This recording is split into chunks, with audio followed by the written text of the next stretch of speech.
Expressive arts is a newly emerging field in education, in therapy, in conflict resolution methodologies, and it brings together different art modalities such as drama, visual arts, clay work, right, painting, collage, also dancing and movement in an integrated way.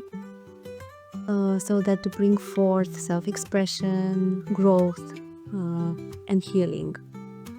It's a holistic method. It's been here in the modern approach of therapy and education for not more than 60 years, but it's actually rooted in very ancient traditions back in the day where all of us humans used to sit around the fire and paint and dance and tell stories and find meaning in life through art. In the context of working with young people, I think expressive arts are important because they really allow for a multitude of ways to express yourself freely.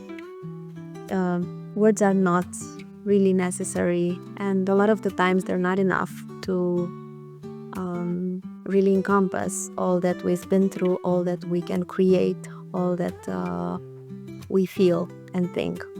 So a lot of the times it's a good method to introduce people into a new group. It's a very good method to process things within the dynamic of a group. It allows for choice making, and because we give the choice of using different materials, we give time for different rhythms of people to engage in the process. We make sure that there are transitions between activities. And it's also an excellent way of people coming together within the spirit of peace and diversity and creativity and the user imagination. So it really sets the tone for a lot of other kinds of activities, innovative activities or more cognitive-oriented activities, if you can start with expressive arts. Within this training, we've tried to make use of the expressive arts in trauma-informed practice. And the reason why we chose this topic is that a lot of times the young people can have in their groups population that's been affected by psychological trauma, and we believe it's important that they learn to identify signs and symptoms of trauma and also how to manage it. And if they're not in the context of a psychological education, a lot of time you can feel like you don't know what to do when somebody is really dysregulated in a group, gets really angry or gets really not feeling comfortable there. There can be a lot of behaviors that can be triggered. So we offer a lot of tools in expressive arts that can actually help to make better group cohesion, to help people feel included, accepted, seen, and tools for self-regulation, coming back into balance, and tools for co-regulation so that people within a group can help each other out when they're coming out of balance because of traumatic past experiences. It was also a very important part of this training was the theoretical part where we addressed trauma-informed practices a little bit from a more theoretic point of view, explaining a little bit of how the autonomous nervous system works and how it gets activated, what triggers us, how it triggers us, how we can get back into balance by self-regulating. And then we offered a series of methods and tools to invite people to identify their own means of coming back to balance when they're feeling triggered. Trauma is a body-mind experience. It doesn't only happen in the mind, but it affects our whole being. So the benefit of bringing expressive arts into trauma work interventions and practices is exactly that it brings the body into the equation for searching for solutions. Also, expressive arts is a great way of bringing the community together. Trauma is not just an individual experience. And so the recovery from trauma always takes place both at a personal level, but also at the collective level. And expressive arts activities can really help to bring the community together in after collective trauma especially has happened, like natural disasters and stuff like that. Activities such as singing together, making art together, painting together, finding rituals together can really bring us back into a sense of community and not being alone with the pain, I guess. And really, at the end of the day, it is about connecting and learning to connect with yourself in a balanced way, taking care of your needs as well, because as a youth worker, young and eager to give and to show the world how amazing you can be, then you also get tired and the risk of burnout is really big. So we also introduced the notion of self-compassion and self-care, and how important it is that we use these rituals and these practices of self-regulation to make sure that our love bucket and care bucket is full before we go out into the world and share it with everyone that needs it.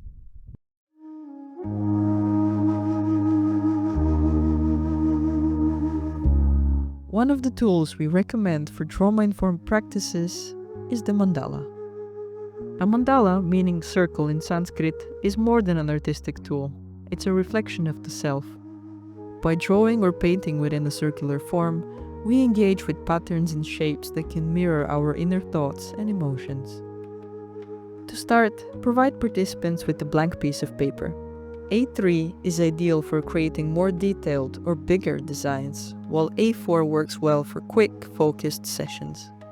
Choose your medium. Crayons are great for structure and precision, while paints offer a looser, more emotional connection. Feel free to add other materials like markers or even leaves and flowers. Dedicate 20 to 30 minutes for creating the mandalas. For sessions with children or those new to the practice, even 10 to 15 minutes can be enough. Begin by asking participants to center themselves, take a few deep breaths, and let the hands move freely within the circle. Encourage participants to focus on how they feel at the moment, what colors call to them, and what shapes or patterns come naturally. Research has shown that mandala making has therapeutic benefits. It reduces stress, lowers blood pressure, and stabilizes heart rhythms. For those recovering from trauma or facing challenging environments, mandalas can serve as a grounding tool, helping to restore inner calm and balance. A powerful tool you can use as a youth worker is the opening circle ritual. Rituals can be as simple or detailed as you wish. What makes them effective is their ability to create a shared space for connection, creativity, and expression, and set the tone for the session. This is the structure that we propose. First, start by arranging flowers, elements, or symbolic objects in the center of the circle. This is the centerpiece. At the beginning of each session, light a candle to symbolize the opening of the shared space. Ring Tibetan bells to mark the start and end of activities. By sitting in a circle, you can also help everyone feel equal, seen, and connected. Incorporate symbolic objects such as stones, leaves, flowers, scarves, or bells. Repeating these steps each day creates a rhythm that feels familiar and comforting. The predictability builds a sense of safety, allowing participants to settle into the space and focus on the activities ahead. Community arts invite us to connect with ourselves, each other, and the natural world. This activity uses guided imagery and movement to explore these connections. It's simple, creative, and grounding. To start, we ask participants to imagine a serene forest. Picture themselves walking through it. Feel the breeze on the skin, see the trees swaying gently, and notice the autumn leaves. Let their senses come alive as they visualize. We ask them to let their imagination guide their movements. Feel the wind flowing through them, become the steady strength of the trees, or join the delicate dance of leaves falling to the ground. Participants move freely around the space, connecting with their bodies, the environment, and one another. There's no right or wrong way to move. Simply let the body respond to the imagery and the energy in the room. This activity reminds us of the interconnectedness of all things and helps us stay rooted, alive, and part of the bigger group. Bilateral drawing, or drawing with both hands simultaneously, is a simple and yet powerful activity. It soothes, engages the whole brain, and connects body and mind through movement. You'll need wax crayons, one for each hand, and large flip chart size paper, or even bigger if possible. Set up your workspace at the table, on the floor, or attached to a wall, whatever feels most comfortable. Allow for at least 25 to 30 minutes for this activity. Start by asking participants to close their eyes or let their gaze soften and unfocus. Keep both crayons on the paper at all times and experiment with curved lines, dots, straight lines, and diagonal crosses. Imagine the movement coming from deep within the body. Stay present with how the body feels during the process. This can be a warm-up or a therapeutic practice. Bilateral drawing promotes body-mind regulation, helping trauma survivors ground themselves and reduce the freeze response. It creates calmness and connection, making it suitable for teenagers, adults, and sometimes children. Next, we put our focus on self-expression, emotional exploration, and connection through clay. First, we make sure we get clay and plastic protection for floors or tables to ensure a mess-free environment. We begin with the clay, which invites hands-on exploration and creativity. We ask participants to start playing with the clay, touching it, feeling it, and exploring its possibilities. We ask them to let their hands guide them without overthinking, allowing them to shape a representation of the safe space or an object that symbolizes comfort and security for them. Once the safe space is created, we introduce a moment of change. Something unexpected happens to the clay creation, altering it in some way. We ask participants to observe this change, reflect on their feelings, and then reshape this safe space, integrating this shift into the design. This part of the process encourages resilience, adaptability, and a deeper connection to the emotions created by the change. Clay therapy provides a safe and non-judgmental way to express emotions, work through personal challenges, and develop emotional regulation and communication skills. The process of creating and recreating promotes reflection, resilience, and a sense of community. After working with clay, transition into poetry, using the experience as inspiration. Look back at words or thoughts from the journals or let the clay work guide participants. Approach this with openness. Create a space where a poem feels like it can arrive naturally rather than forcing it into existence. Think of poetry as a figurative language that creates vivid images, evokes emotions, and connects deeply. Let the words flow, creating a piece that resonates with the inner thoughts and feelings. Writing poetry has many benefits, including improved self-esteem, self-understanding, and encouraging the expression of feelings. It can also reframe traumatic events, help process negative experiences, and improve social skills. It organizes thoughts into a creative form, offering clarity and emotional release. Gibberish is a playful, nonsensical language, much like the babbling of a baby or a rapid sound with no meaning. It's a liberating way to communicate, breaking down barriers and encouraging vulnerability. Speaking gibberish can create a shared space of playfulness and spontaneity, helping participants bond, connect, and build confidence. To begin, ask participants to imagine themselves as a child and decide what age they want to embody. Start speaking gibberish to the person on your right, passing the conversation along in this playful, nonsensical language. Allow the room to fill with laughter, curiosity, and uninhibited expression as the activity flows from one person to the next. For added engagement, organize activity groups around the space. One center for drawing, one for physical activity, and another for playing with simple toys or a ball. Spend 15 to 30 minutes, depending on the group's energy and comfort level, letting the playful language and movement create an atmosphere of connection. Building on the energy of gibberish talk, hand painting takes us further into a sensory experience. Using fingers, palms, or even sponges and brushes, participants engage directly with the medium of paint, reconnecting with their sense of touch. Finger painting is a freeing activity. There are no rules, just the frames of keeping paint within the paper's boundaries. The focus is on self-expression and being fully present with the sensations of touch, sight, and even smell as the paint moves across the page. Begin by reflecting on the gibberish experience, maybe even choosing a favorite gibberish word as inspiration. Dip the fingers into the paint, feel its texture, and let the hands move naturally across the paper. Ask participants to notice how the paint feels, spreads, and blends. This is about being present, letting go of stress, and connecting with the flow of creativity. After 30 minutes of hand painting, invite participants to reflect in their journals. How did the gibberish and painting activities make them feel? What emotions or sensations arose? By combining these playful and creative practices, we create a space for self-discovery, connection, and joy.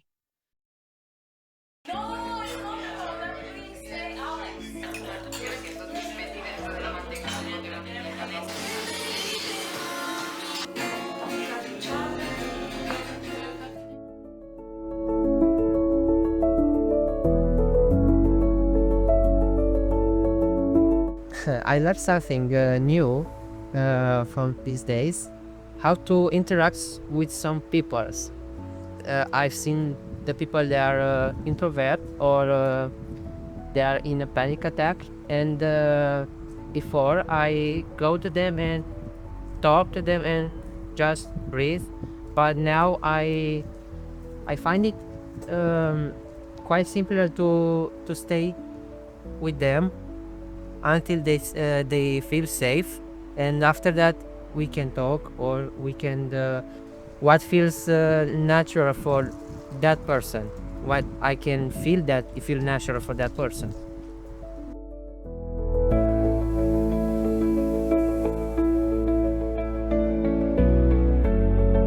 Freedom, the freedom of letting go and being wild a bit, and playing with each other and connecting with each other. Yeah, for me sometimes it's difficult to create connections in words, so that's why this was very, very fun and very light, and brought out a lot of creativity, which I also saw later when I could paint. I was super excited and into it a lot. Yeah.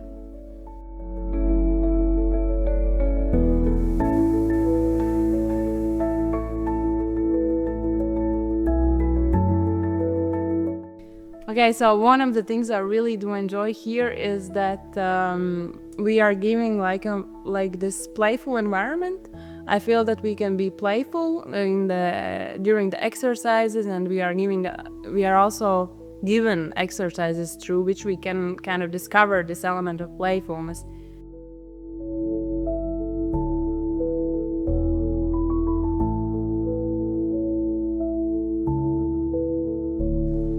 The exercise with the mandala, I really enjoyed it, and I really let myself go. Like, I had no expectations of the end result. Like, I didn't have this clear picture of what's gonna happen.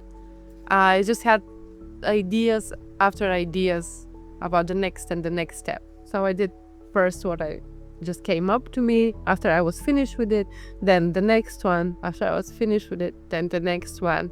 And I was very satisfied with what actually became alive. I was more calm this time.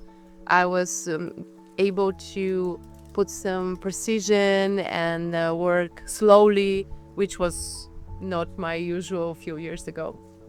And I noticed this difference, which I really enjoyed, and I learned that maybe now I'm in a different state.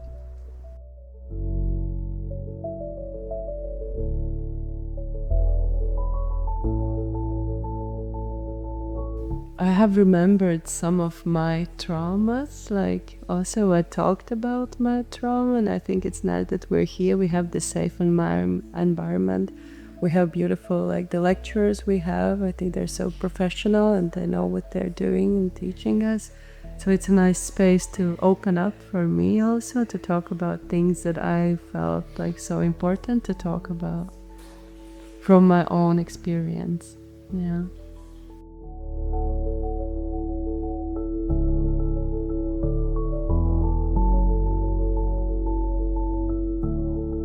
I think that the biggest discovery is like it's not that much about the activity itself, but it's the way that it is being led by the facilitators and the space that is given to the people.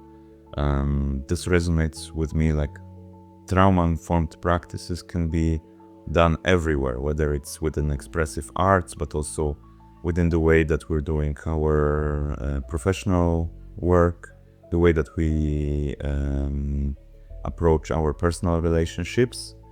All this basically translates to so many different fields.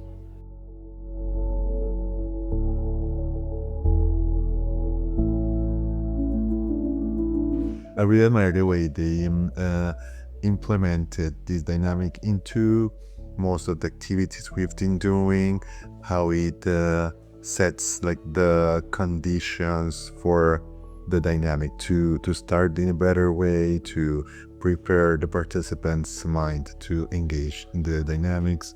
So I think the approach was very interesting. We could try to implement elements that we learned here, like for example the use of a centerpiece or rituals like using sounds to indicate changes in the dynamics or the work you're doing. I really value that element.